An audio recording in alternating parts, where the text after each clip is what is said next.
Realisasi anggaran di kabupaten kota di Bali saat ini masih sangat kecil. Hal ini disebabkan ketakutan kepala daerah merealisasikan anggaran akibat maraknya temuan KPK dan BPK terkait kesalahan administrasi. Demikian terungkap dalam diskusi Bali Pos yang dilaksanakan di Warung 63 Denpasar, Rabu pagi. Diskusi mengangkat tema kesalahan administrasi tidak bisa dipidanakan berlangsung hangat dengan menghadirkan narasumber kompeten seperti Ketua ICW Bali Putu Wirata Dwikora, Direktur Lembaga Advokasi dan Bantuan Hukum Indonesia Made Swardana, Ketua Program S3 Ilmu Hukum Profesor Rai Setiabudi, Akademisi Undiknas University Profesor Rai Setiabudi, dan Ketua Kadin Bali Ana Agung Ngurah Alit Wiraputra. Dalam diskusi terungkap tingkat realisasi anggaran oleh pemerintah belakangan ini sangat kecil. Hal ini disebabkan kekhawatiran kepala daerah dalam mengambil keputusan terkait maraknya temuan BPK dan KPK akhir-akhir ini tentang kesalahan administrasi. Hal ini mendorong Menteri Sekretaris Negara mengeluarkan surat edaran yang menyatakan kesalahan administrasi tidak dapat dipidanakan. Pernyataan ini menuai pro dan kontra dalam kalangan praktisi dan akademisi. Kesalahan administrasi ini harus benar-benar dijadikan dijadikan moto bahwa kegiatan-kegiatan yang administrasinya kurang, administrasinya yang tidak sesuai dengan keadaannya, ini kedepannya harus direvisi, ditinjau kembali, karena terus terang kesalahan administrasi yang tidak diniati dengan korupsi, misalnya penggelembungan, markup, kemudian manipulasi, kemudian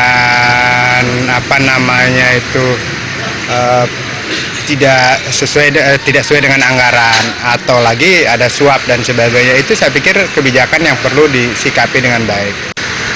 Sebenarnya kalau penegak hukum melihat bahwa di atas edaran itu ada undang-undang, dia mestinya bekerja berdasarkan hukum, bukan berdasarkan surat edaran. Tapi kalau ada nanti penegak hukum akhirnya melindungi para pelaku yang korupsi, yang dugaannya korupsi karena undang-undang, ini yang pasti sangat disayangkan. Dan kita minta nanti kalau sampai kejadiannya seperti itu, kasus-kasus korupsi misalnya tiba-tiba banyak SP3 tentu kita minta Pak Menteri ini mengkaji ulang surat edarannya. Begini, tentang rencana surat edaran dari Seskap tentang percepatan penyerapan anggaran itu, saya kira dari sisi pemerintah mungkin melihat serapan anggaran yang sangat lemah ini karena ketakutan dari kuasa pengguna anggaran atau pimpro di daerah, termasuk juga kepala daerahnya, karena takut masalah hukum. Nah, mungkin maksudnya itu karena saking gregetnya, saking lambat begini, sehingga pemerintah mencoba dari sisi presiden, tolong buat surat edaran agar dia tidak takut gitu. Tapi dari sisi hukum mungkin sangat lemah itu. Iya, memang sekarang kan serapannya sangat kecil sekali. Nah, ini ada rasa ketakutan. Sebetulnya seorang pejabat itu kan tidak harus takut. Kalau memang ada niat untuk mensejahterakan rakyat, niat untuk melakukan tugas sebaik-baiknya, karena aturan itu sudah jelas. Kalau memang tidak ada niat dan kita sudah menjalankan aturan sesuai dengan apa yang ada, kita harus berani. Ya, surat edaran itu adalah upaya untuk mendorong kepala daerah melakukan program-programnya. Jangan takut untuk tidak melakukan karena tersandra dalam kasus korupsi. Lakukan saja secara benar, tidak akan jadi masalah. Jangan kemudian menganggap bahwa surat edaran ini akan membantu dia apabila terjerat korupsi misalnya karena kesalahan administratif. Lebih lanjut diungkapkan niat untuk korupsi bisa saja tetap terjadi meski surat edaran sudah dikeluarkan.